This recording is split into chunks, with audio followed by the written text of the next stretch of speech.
चलो so next आज हम डिस्कस करेंगे सेल्फ इंडक्शन। इसके पहले हमारा क्या होता था कि according to Faraday's law whenever you are changing the flux, किसी भी लूप के क्रॉस अगर हम फ्लक्स चेंज करते हैं तो एन ईएमएफ इज इंड्यूस्ड। और ये थोड़ा सा अजीब है, सेल्फ इंडक्शन नाम से ही मालूम चल रहा है कि अभी तक हम क्या करते थे कि अगर लूप ले रहे हैं, एक मैग्नेट, हम एक मैग्नेट लेते थे, एक लूप लेते थे, लूप में एक बल्ब कनेक्ट कर देते थे। If this magnet is moving towards the coil, अगर ये मैग्नेट स्टेशनरी रहेगा तो यहाँ पे कोई ईएमएफ इंड्यूस नहीं करेगा, बिकॉज स्टेशनरी मैग्नेट केवल यहाँ पे फ्लक्स जनरेट करेगा, बट वो फ्लक्स में वेरिएशन नहीं होगा। अगर हम मैग्नेट को मूव कराते हैं, if this magnet is moving towards the coil या it is moving away from the coil, then EMF is induced.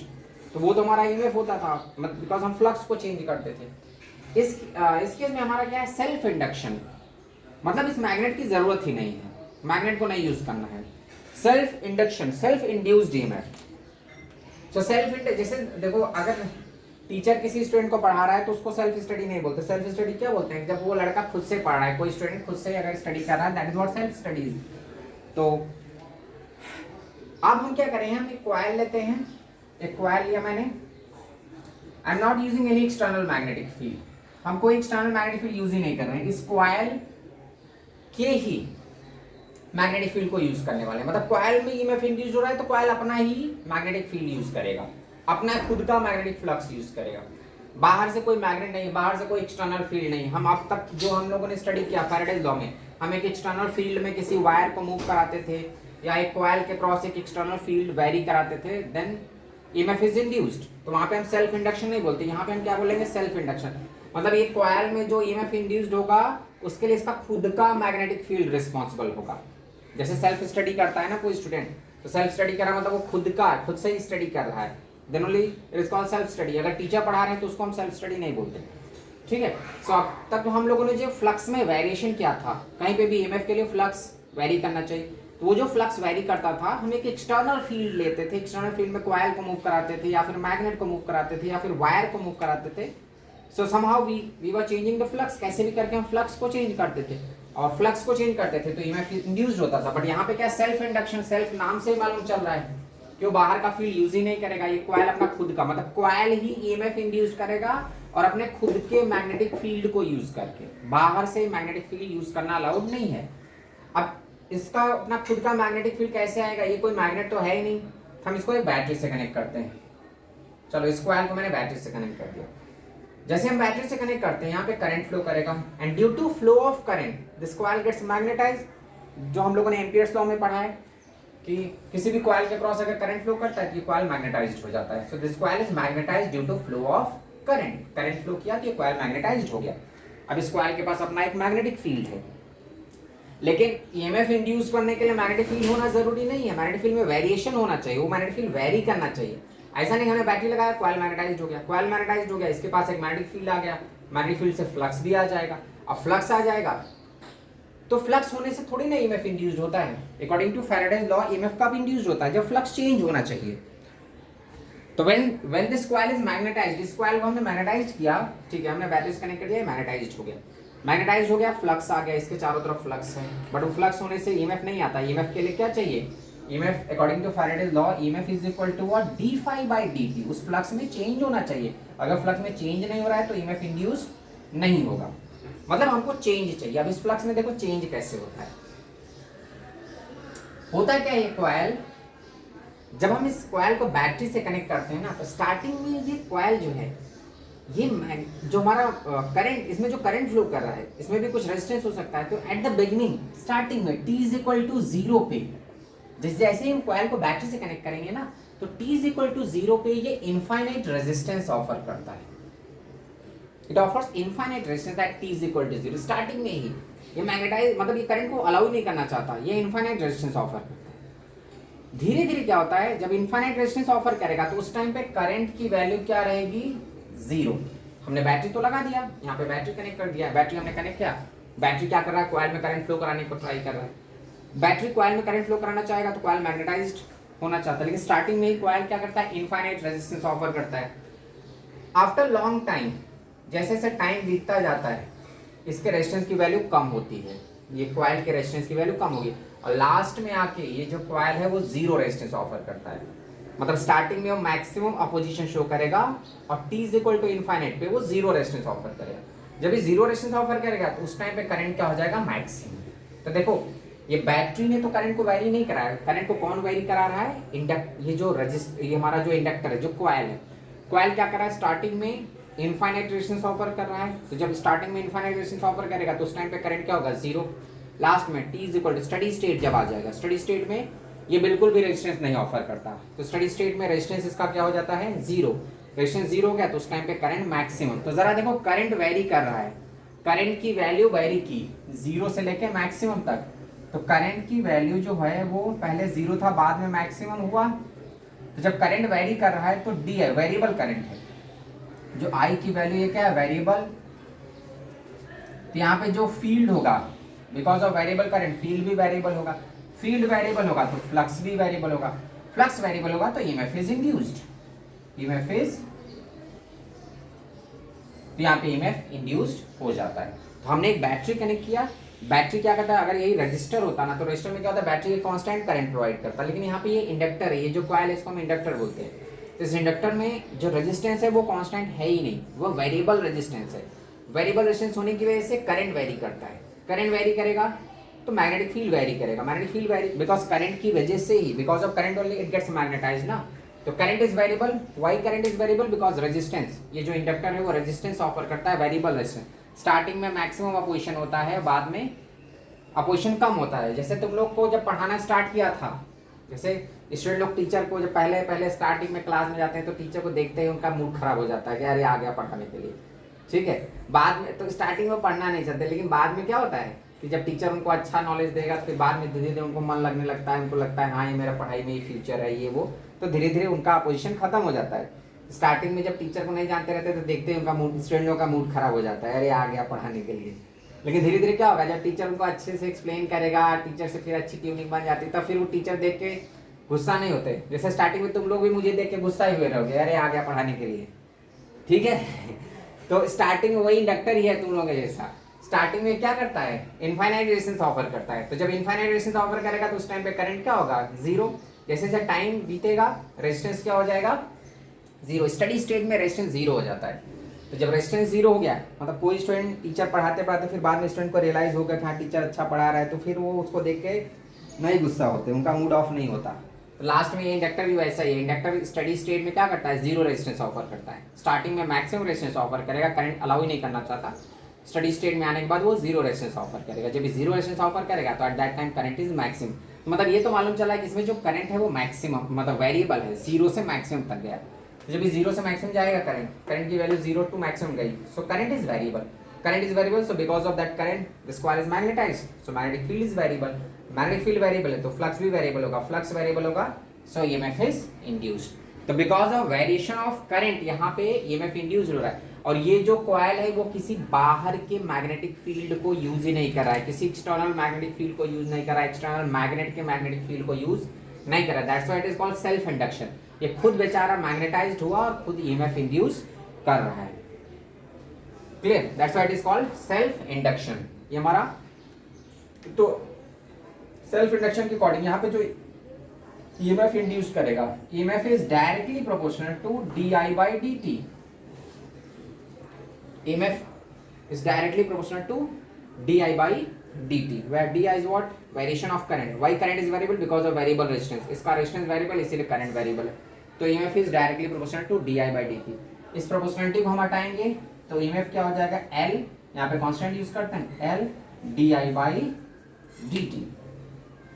अब L उस coil का अलग अलग है, because हर एक coil की अपनी अलग प्रॉपर्टी होती है। बहुत सारे स्टूडेंट सेल्फ स्टडी कर रहे हैं तो जरूरी नहीं कि सबके मार्क्स सेम आए, सेल्फ स्टडी में भी सबका लेवल अलग अलग है। कोई बुक खोल के बैठा है सोच रहा है फिल्मों के बारे में, तो वो नाम का सेल्फ स्टडी, उससे उसको कुछ नॉलेज नहीं आने वाला है। कोई सीरियसली सेल्फ स्टडी कर रहा है, तो जितने भी लोग सेल्फ स्टडी करते हैं तो जरूरी नहीं कि उनको सबको सेम नॉलेज है, सेम पोटेंशियल मिले। अलग अलग बच्चे का अलग अलग पोटेंशियल होगा। सेल्फ स्टडी में भी बहुत लोग होते हैं कि बुक खोल के बैठे रहते हैं, सोचते रहते हैं दुनिया भर की बातें, तो उनको तो कुछ नहीं सीख पाएंगे वो जो सीरियसली पढ़ा है। तो यहाँ पे भी ये इसका जो सेल्फ ईएमएफ इंड्यूस्ड होगा ना, वो एक इसके नंबर ऑफ टर्न्स पे डिपेंड करता है और सराउंडिंग पे भी। इसलिए हम यहाँ पे कांस्टेंट यूज करते हैं L, because DI by dt सबके लिए अगर सेम भी है तो भी इनका ईएमएफ सेल्फ ईएमएफ इंड्यूस्ड अलग अलग रहता है। जैसे हर एक बच्चे ने एक ही बुक लिया है, सबने एससी वर्मा खोल के बैठे हैं, 10 लोग हैं, 10 स्टूडेंट एससी वर्मा खोल के बैठे, तो क्या सब लोग एससी वर्मा पढ़ेंगे तो क्या सबको सेम नॉलेज थोड़ी ना आएगा? वो तो डिपेंड करता है कि वो कितना सीरियसली उस चीज को पढ़ रहा है। ठीक है, तो सेल्फ स्टडी जितने लोग करते हैं सबको सेम नॉलेज नहीं आने वाला है। सबने एससी वर्मा खोल के सब लोग सेल्फ स्टडी कर रहे हैं, तो ठीक है, सब जो सीरियसली पढ़ेगा उसको ज्यादा नॉलेज आएगा। उसी बुक से कोई ज्यादा सीख पाता है, कोई कुछ नहीं सीख पाता। तो गलती बुक की नहीं है, गलती किसकी है? उस सेल्फ स्टूडेंट के, मतलब वो जो स्टूडेंट सेल्फ स्टडी कर रहा है उसके नेचर पे भी डिपेंड करता है। इसलिए यहाँ पे हम एक कांस्टेंट यूज करते हैं एल, सेल्फ इंडक्टेंस। वो डिपेंड करेगा इस कॉइल पे, वो इस बैटरी से उसका कुछ लेना देना नहीं, करंट के वेरिएशन से भी कुछ लेना देना नहीं, वो डिपेंड किस पे करता है? इसके स्ट्रक्चर पे। So this L is what? Self inductance, self inductance. अब ये सेल्फ इंडक्टेंस डिपेंड किस पे करता है? उसके स्ट्रक्चर पे, वो कॉइल कैसा है, उसका स्ट्रक्चर कैसा है।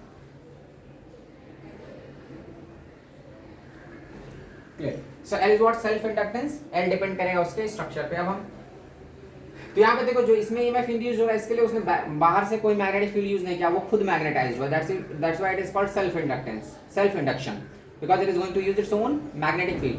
Why that magnetic field is variable? Because of variable current. Why current is variable? Because of variable resistance. इसका जो रेजिस्टेंस है वो भी वेरिएबल है, ये अलग अलग रेजिस्टेंस, वेरिएबल रेजिस्टेंस ऑफर करता है, because of which it's EMF is induced because of variable resistance, variable current, because of variable current, variable field, variable flux, so EMF is induced.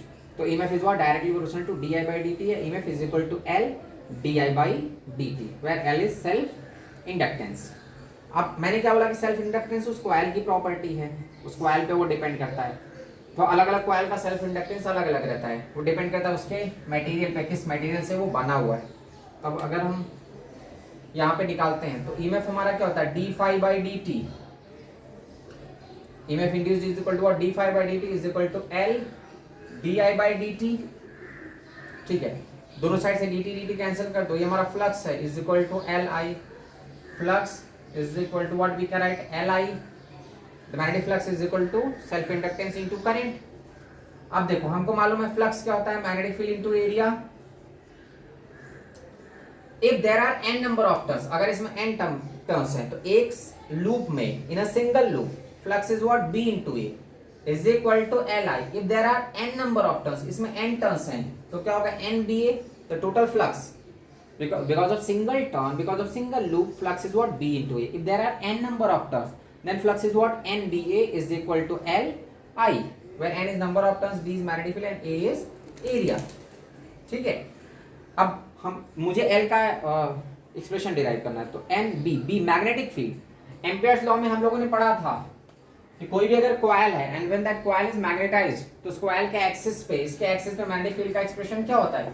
B is equal to mu naught N I by L, where L is the length of that coil. Clear? Ampere's law में हम लोगों ने पढ़ा था magnetic field along the axis of a current carrying coil, कोई भी अगर current carrying coil है तो उसके एक्सिस पे मैग्नेटिक फील्ड क्या होता है? Mu naught N I by L, बस वही पुट कर दो, एल का एक्सप्रेशन आ जाएगा। तो what you can write? N B की जगह magnetic field along the axis, that is mu naught N I by L into area is equal to what? L I. दोनों साइड से करंट कैंसिल हो जाएगा, current cancel हो गया तो L का एक्सप्रेशन क्या आ जाएगा हमारे पास? Current is cancel from both the sides, तो एल क्या आ जाएगा? L इज इक्वल टू, देख लो, mu naught N square A by L. This is what? Expression of self inductance. जो हमारा सेल्फ इंडक्टेंस, जो कांस्टेंट वैल्यू है उस कॉइल के लिए, उस सेल्फ इंडक्टेंस का एक्सप्रेशन क्या आ रहा है? Mu naught N square A by L.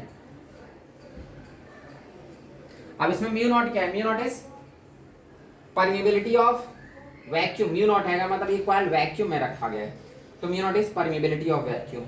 N square, N square, N क्या है? Number of turns, A is the area of the coil and L is length of the coil. तो मतलब देख लो, जो यहाँ पे करंट नहीं आ रहा है, मतलब वो बैटरी की वजह से प्रॉपर्टी नहीं आती, जो सेल्फ इंडक्टेंस है वो उस कॉइल का अपना खुद का प्रॉपर्टी है। जैसे मैंने बताया ना कि 10 स्टूडेंट्स हैं, 10 लोग एससी वर्मा लेके बैठे हैं, सब लोग सेल्फ स्टडी कर रहे हैं, लेकिन सबको इक्वल नॉलेज नहीं आएगा, बिकॉज अलग अलग स्टूडेंट्स की प्रॉपर्टी क्या होता है? उनका सेल्फ कैपेसिटी अलग होती है। जो सीरियसली पढ़ रहा है, जो एकदम फोकस्ड है, वो ज्यादा गेन कर सकता है वही उसी बुक से। कोई सीरियसली नहीं पढ़ा है तो वो ज्यादा नॉलेज गेन नहीं करेगा, तो वो उनका सेल्फ स्टेमिना है, सेल्फ कैपेसिटी है कि वो कैसे फोकस्ड है, कितना फोकस्ड है, कैसे सीख रहे हैं। तो इसलिए ये जो एल होता है ना, ये कॉइल की अपनी प्रॉपर्टी, ये बैटरी पे या करंट पे डिपेंड नहीं करता, इसलिए हम इसको बोलते हैं constant mu naught N square A by L, where mu naught is permeability of इस वैक्यूम। अगर ये वैक्यूम है, अगर किसी मीडियम में रखेंगे तो हम वहाँ पे उस मीडियम का परमिएबिलिटी लेंगे, ठीक है। तो वहाँ पे म्यू नॉट की जगह म्यू हो जाएगा। तो L is equal to mu naught N square A by L, when N is mu naught हमारा क्या है, परमिएबिलिटी ऑफ वैक्यूम, मतलब ये वैक्यूम में रखा है। N is what, number of turns, A is area of coil and L is length of coil. L उसका length है। So L is equal to what, mu naught n square A by L. Mu naught is permeability of vacuum, n is the number of turns, A is area of the coil and L is length of the coil। मतलब वो उसके structure पे depend करता है। जो self inductance होता है वो उसके स्ट्रक्चर की प्रॉपर्टी है, क्लियर। तो अब कोई स्टूडेंट है वो सेल्फ स्टडी कर रहा है, तो वो उसकी अपनी प्रॉपर्टी है, वो कितना सीख सकता है। अब मीडियम भी मैटर करता है कि मान लो जो लड़का जहाँ पढ़ रहा है वो स्टूडेंट, उसके बगल में उसका कोई दोस्त है, हमेशा उसको, अब दोस्त जो है बगल वाले मीडियम, वो भी मैटर करते हैं ना। वो अगर हमेशा उसको पढ़ाई की बातें करेंगे तो वो पढ़ाने वाला पढ़ने की डायरेक्शन में फोकस रहेगा। अब मान लो दोस्त ऐसे हैं, टपोरी दोस्त हैं, लफंगे टाइप के, वो हमेशा उसको बोलते हैं चल मूवी देखने चलते हैं, वीडियो गेम खेलते हैं, पबजी खेलते हैं, ये वो उसको डाइवर्ट कर रहे हैं, तो उस केस में उसका क्या होगा। तो मीडियम भी मैटर करता है, उसके अगल बगल कौन है। अगल बगल अगर पढ़ने वाले रहेंगे तो वो ज़्यादा पढ़ेगा। अगर उसके रूम में सब टपोरी लोग हैं जो पढ़ते उढ़ते हैं ही नहीं, तो वो उसको भी, पढ़ने वाले लड़कियों को भी बर्बादी कर देंगे। तो मीडियम भी मैटर करता है। तो पहला तो मीडियम मैटर करता है। फिर नंबर ऑफ टर्न्स, इसमें जितनी ज्यादा नंबर ऑफ टर्न्स होंगे उतना ज्यादा वो मैग्नेटाइज्ड होगा। एरिया, उसका एरिया जितना बड़ा होगा उसका मैग्नेटाइजेशन उतना ज्यादा होगा। एंड लेंथ के notes, L is equal to what, mu naught N square A by L. कभी कभी बुक में दिया रहता है यहाँ पे नंबर ऑफ टर्न्स को साथ, मतलब हम जो number of turns per unit length को साथ में ले सकते हैं। बुक में कभी कभी ये मेंशन रहता है small N is what, number of turns per unit length, that is number of turns per unit length. If number of turns per unit length is given, then what you can write, L is equal to mu naught, ये हम n by L को अलग से लिख सकते हैं, एक n को यहाँ पे into area. So what you can write, mu naught in place of small n, capital N by L you can write small n into area. This is what self inductance का expression। तो ऐसा नहीं कि ये expression देखा नीचे L दिख ही नहीं रहा तो बोल ये मत सोचना करे सर ने गलत पढ़ा दिया था। वहां पे स्मॉल n क्या है, number of turns per unit length, and capital N is what, number of turns.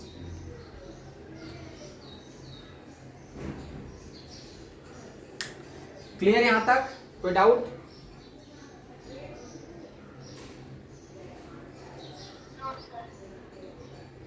ठीक है।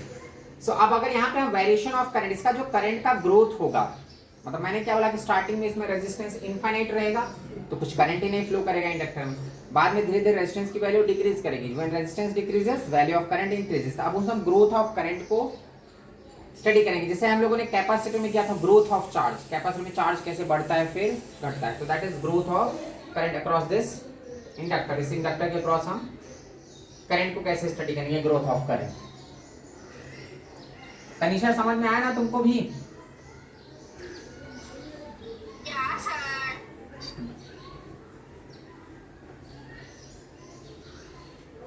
ठीक है। अब चलो हम ग्रोथ ऑफ करंट देखेंगे, growth of current across L R circuit.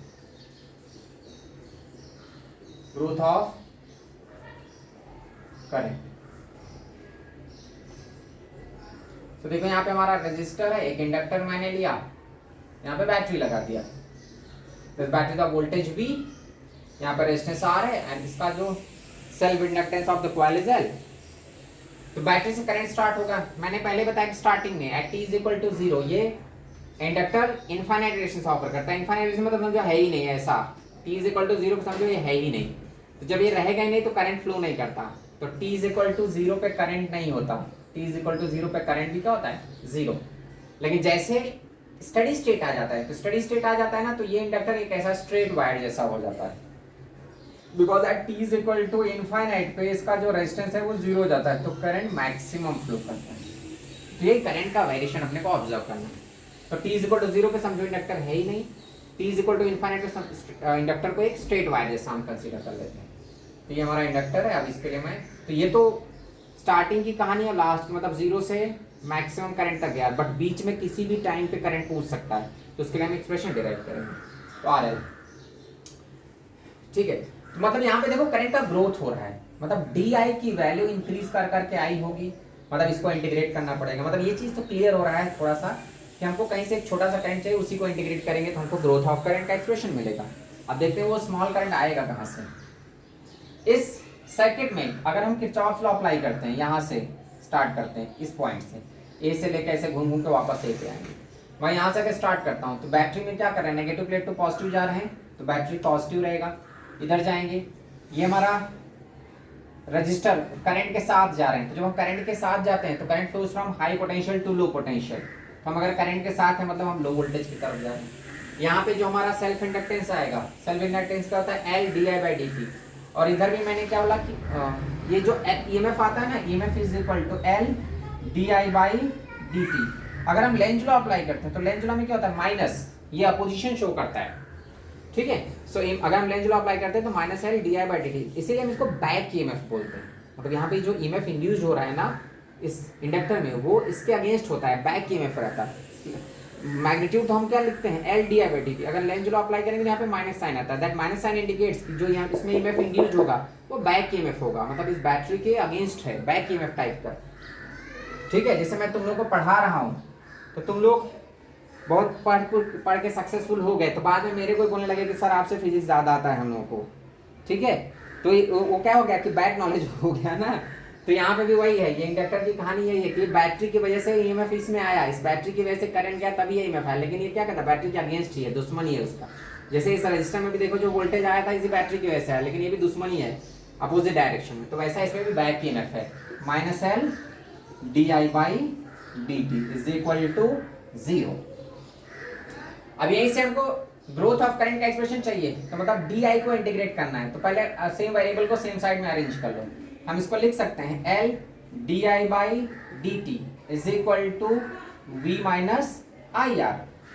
ये डी आई वाला ये आई का फंक्शन है, इसको लेफ्ट साइड ले आओ और इसको राइट साइड ले जाओ, तो what we can write, L D I divide by D, ये पूरा का पूरा term V minus I R is equal to what, D T. ये एल को भी मैं राइट साइड ले जा रहा हूँ, 1/L लिख दिया मैंने, ठीक है। अब देखो हमको एक proper same function same side में अरेंज हो गया, ये डी आई है, ये आई का फंक्शन है, इधर हमारा डी टी है, तो उसको इंटीग्रेट करेंगे, दोनों साइड में इंटीग्रेट कर दो, integrating on both the side, तो integration of D I upon V minus I R is equal to 1/L integration of D T. बस अब इसी को इंटीग्रेट करो, तो ये 1/x का फॉर्मेट है। 1/x का इंटीग्रेशन क्या होता है, log x, ये log में आ जाएगा, ये पूरा का पूरा फंक्शन है ना डिनोमिनेटर में, तो 1/x का इंटीग्रेशन क्या होता है, log x, तो ये क्या हो जाएगा ln v minus I are. लेकिन जब हम इंटीग्रेट करते हैं तो जो जैसे हमारा हम इंटीग्रेट किसके रिस्पेक्ट में कर रहे हैं, आई के रिस्पेक्ट में, तो आई का कोएफिशिएंट क्या है यहाँ पे माइनस आर, तो उसको इंटीग्रेशन में हम कोएफिशिएंट से डिवाइड भी करते हैं, तो that is minus R. Limit इसका, अब देखो लिमिट क्या होगा, स्टार्टिंग में जब टाइम 0 था, 0 से t गए तो करंट 0 से आई गया, तो स्टार्टिंग में time t is equal to 0 था तो उस टाइम पे करंट भी 0 था, मैंने यहाँ पे मेंशन किया t is equal to 0, current is 0, बाद में करंट आई हो गया, t जैसे जैसे टाइम बढ़ता जाएगा करंट की वैल्यू इंक्रीज करेगी, तो हमारा लिमिट कहाँ पे है, ये हमारा 0 to i is equal to 1/L और dt का इंटीग्रेशन t दे देगा, क्लियर। बस इसी को सिंप्लीफाई कर लो, कहानी खत्म, अब आ जाएगा। तो ये माइनस आर को भी मैं राइट साइड ले जा रहा हूँ और लिमिट पुट करो, तो क्या हो जाएगा ln v minus I R minus ln I की जगह 0 पुट करो v is equal to minus R by L into T, ठीक है। So ln v minus I R minus ln v is equal to minus R by L into T. अब log a minus b है तो arrange कर लो, log v minus I R divide by v is equal to minus R by L into T. अब हमको current का expression चाहिए, तो log इसमें क्या कर रहा है, log को तो हटाना पड़ेगा, बिकॉज करंट का एक प्रॉपर इक्वेशन चाहिए हमको, i की वैल्यू चाहिए, तो log हटाओ, एंटी लॉग लो दोनों साइड का, एंटी लॉग ले लो, तो क्या हो जाएगा v minus I R divide by v is equal to e to the power, मैं दोनों साइड का एंटी लॉग लेता हूँ, तो इधर का लॉग हट जाएगा, उधर एक्सपोनेंशियल पावर में आ जाएगा, minus R T by L. इसको ऐसा रटना नहीं है, बस सिंपल इंटीग्रेट करके अपने आप सॉल्व करते जाओगे, लास्ट में रिजल्ट आ जाएगा। करंट के ग्रोथ का चाहिए था तो बस डी आई खोजो, सेम वेरिएबल को सेम साइड में अरेंज करो और इंटीग्रेट कर दो, उसके बाद सॉल्व करते जाना, ऐसा स्टेप बाय स्टेप रटना मत, वो अपने से आ जाता है आंसर। सिंप्लीफाई कर लो इसको, तो ये हमारा क्या होगा, v by V minus I R by V. तो हम क्या लिख सकते हैं इसको, 1 minus I R by V, what we can write, 1 minus I R by V is equal to E to the power minus R T by L. बस इसी को सिंप्लीफाई कर लो। तो ये जो हमारा है इसको लेफ्ट साइड को राइट साइड ले जाओ, तो क्या लिख सकते हैं, I R by V is equal to 1 minus E to the power minus R T by L. हमको क्या चाहिए, आई का एक्सप्रेशन चाहिए, तो आई चाहिए, ये आर बाई वी का झंझट नहीं चाहिए, तो उसको राइट साइड ले जाओ, तो क्या लिख सकते हैं, V by R 1 minus E to the power minus R T by L. यही हमारा एक्सप्रेशन है। अब जरा इसमें देखो V by R, what is V by R here, V by R हमारा क्या है, मैक्सिमम करंट। जब इस कॉइल में, यहाँ पे देख लो, इस कॉइल में स्टार्टिंग में जब t इज इक्वल टू 0 था तो उस टाइम तो करंट 0 था, लेकिन जब t is equal to infinite होगा, तो मैंने बताया ना इनफाइनाइट में ये जीरो रेजिस्टेंस ऑफर करता है, मतलब इस सर्किट में इंडक्टर समझो एक स्ट्रेट वायर बन गया है, तो उस टाइम पे रेजिस्टेंस केवल कौन सा होगा, R, तो करंट मैक्सिमम होगा, उसी टाइम पे मैक्सिमम करंट फ्लो करता है। व्हेन करंट इज मैक्सिमम, ये जीरो रेजिस्टेंस ऑफर कर रहा है, तो at that time resistance of this circuit, total resistance of this circuit is what, just R। तो maximum current flowing in this circuit is what, V by R। So I is equal to V by R, I is equal to V by R 1 minus e to the power minus RT by L। इस V by R को हम I max लिख सकते हैं, तो I is equal to हम इसको लिखते हैं I नॉट, I नॉट मतलब maximum current, 1 minus e to the power minus RT by L। This is what the expression of current। जो करंट का हमारा ग्रोथ है अक्रॉस द इंडक्टर, इंडक्टर के क्रॉस जो करंट का ग्रोथ हो रहा है, तो I is equal to I not 1 minus e to the power minus RT by L। जब यहाँ पे टाइम की वैल्यू बढ़ाओगे ना, तो ये वाला टर्म घटता जाएगा, बिकॉज पावर नेगेटिव है। So the term which is subtracted, जो सब्ट्रैक्टेड टर्म है, जो माइनस हो रहा है, वो टर्म घट रहा है टाइम के साथ। टाइम बढ़ने पे ये वाला पार्ट घट रहा है, तो ये वाला पार्ट घटेगा, तो ये तो सब्ट्रैक्टेड पार्ट है, तो अगर सब्ट्रैक्टेड पार्ट घटता है तो ओवरऑल वैल्यू बढ़ जाती है। Clear. So I is equal to I naught 1 minus E to the power minus R T by L. बस यही हमारा एक्सप्रेशन है। अब ग्रोथ का इक्वेशन, ग्राफ अगर प्लॉट करते हैं इसके लिए, एक्सपोनेंशियल का ग्राफ आएगा ऐसे, इस टाइप से, ठीक है। तो ये हमारा करंट है और ये क्या है, टाइम। करंट और टाइम एक्सिस में मैंने प्लॉट किया है, दिख रहा है ना, करंट एंड टाइम। तो ये जो हमारा ग्राफ है ये ग्रोथ हो रहा है, जैसे कैपेसिटर में भी चार्ज का ग्रोथ होता है, तो यहाँ पे करंट का ग्रोथ हो रहा है, तो 0 से इंक्रीज। और ये जो R बाई एल है ना, हम इसको ऐसे भी लिख सकते हैं, I is equal to I naught 1 minus e to the power minus t divided by tau। That tau is time constant। ये जो tau है हमारा, that is L by R। It is called time constant। अब तुमको याद आ रहा होगा capacitor में भी टाइम कांस्टेंट मिला था, वहां पे टाइम कांस्टेंट RC होता था, ठीक है। हाँ, तो टाइम कांस्टेंट कौन सा टाइम था, जिस टाइम पे कैपेसिटर 63% चार्ज हो जाता था। सो वैसा यहाँ पे भी है, इस टाइम कांस्टेंट में ये जो इंडक्टर है ना, इसका जो करंट का ग्रोथ हो रहा है क्रॉस द इंडक्टर, वो 63% का ग्रोथ हो जाता है। तो अगर मैं यहाँ पे टी की वैल्यू टाउ लेते हो, तो जो करंट का ग्रोथ है वो 63% हो जाता है। मतलब यहाँ पे करंट की वैल्यू कितनी होगी, 0.63 आई नॉट। मैक्सिमम करंट जो हमारा 0 से मैक्सिमम तक जाने वाला है, जितने टाइम में 63% करंट का ग्रोथ हो जाता है, उसी को हम क्या बोलते हैं, time constant. Clear. So time in which the growth of current is 63% of its initial value, that time is called time constant।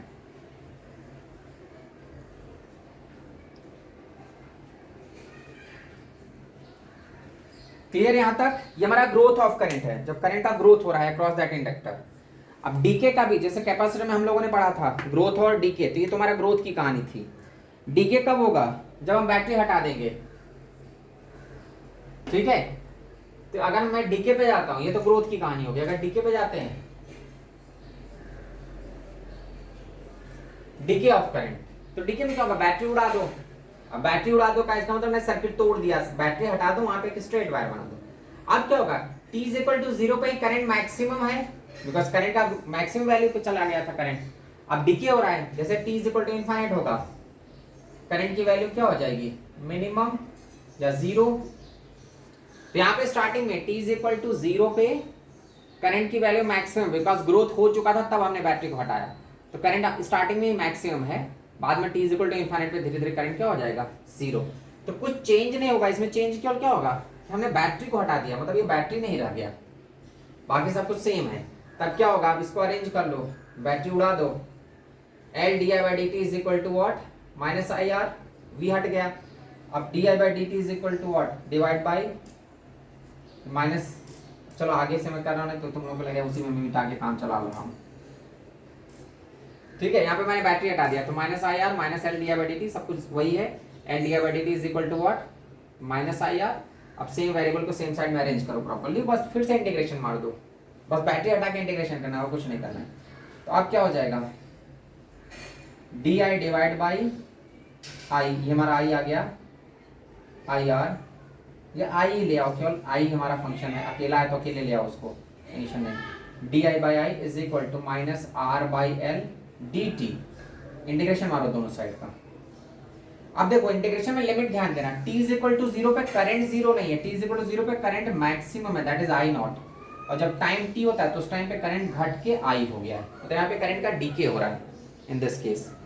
तो स्टार्टिंग में करंट मैक्सिमम है, फिर वो करंट डिक्रीज करेगा। अब वही इंटीग्रेट, हाँ हाँ, तो करंट, तो मैं यहाँ पे देखो इन्फिनिटी नहीं लिया ना, मैं किसी रैंडम टाइम पे निकाल रहा हूँ, मैं 0 से t टाइम पे गया हूँ, तो इसीलिए करंट पूरा 0 नहीं हुआ। जब t is equal to infinite होगा तो फिर करंट खत्म हो जाएगा। तो मैं इनफाइनाइट तक नहीं गया ना, मैंने कोई रैंडम टाइम लिया हुआ है, क्लियर। अब ये 1/x है, 1/x का इंटीग्रेशन फिर से क्या होगा, ln i limit i naught to i is equal to minus R by L, और dt का इंटीग्रेशन t हो जाएगा। अब फिर से क्या हो जाएगा, ln i minus ln i naught is equal to minus r by L into T, ये क्या हो जाएगा, ln i by I naught is equal to minus R T by L. अब i का एक्सप्रेशन चाहिए तो लॉग को हटा दो, तो क्या हो जाएगा, i is equal to, anti log ले लो, i by I naught is equal to E to the power minus R T by L, या i इज इक्वल टू क्या आ जाएगा, I naught E to the power minus R T by L. Same expression था, वहां पे 1 minus था, यहाँ पे डायरेक्ट है, तो i is equal to I naught E to the power minus R T by L. This is what, decay of current का expression. अब यहाँ पे क्या होगा, टाइम के साथ जैसे टाइम इंक्रीज करेगा इसकी वैल्यू डिक्रीज होगी। अब ये डिक्रीज है तो वो डिक्रीजेस फैक्टर इससे मल्टीप्लाई करके करंट की वैल्यू भी डिक्रीज कर देता है। अब यहाँ पे ग्रोथ में हम अगर ग्रोथ का ग्राफ प्लॉट करेंगे तो ये नीचे आएगा, करंट डीके हो रहा है, और टाइम कांस्टेंट में अभी इस बार क्या होगा, टाइम कांस्टेंट वही है, 63% करंट का डीके हो जाता है। तो ग्राफ प्लॉट करोगे, हमारा टाइम है, ये करंट की वैल्यू, अभी ग्राफ कैसा है, ऐसा आएगा, और ये हमारा पीक वैल्यू था आई नॉट, तो अब डीके हो रहा है, तो 63% मतलब टाइम कांस्टेंट जब टी की वैल्यू क्या होगी, तो ये हमारा फॉल करके 63% डीके हो गया। 63% डीके हो गया मतलब बचेगा कितना, 0.37 आई नॉट, 37% बच गया। और टाइम कांस्टेंट की वैल्यू वही रहेगी, L by R. Time constant is what, L by R, time in which the decay of current, जितने टाइम में उसका डीके कितना हो जाए, 63%। ग्रोथ के टाइम में 63% ग्रोथ होता है, डीके के टाइम पे 63% डीके हो गया।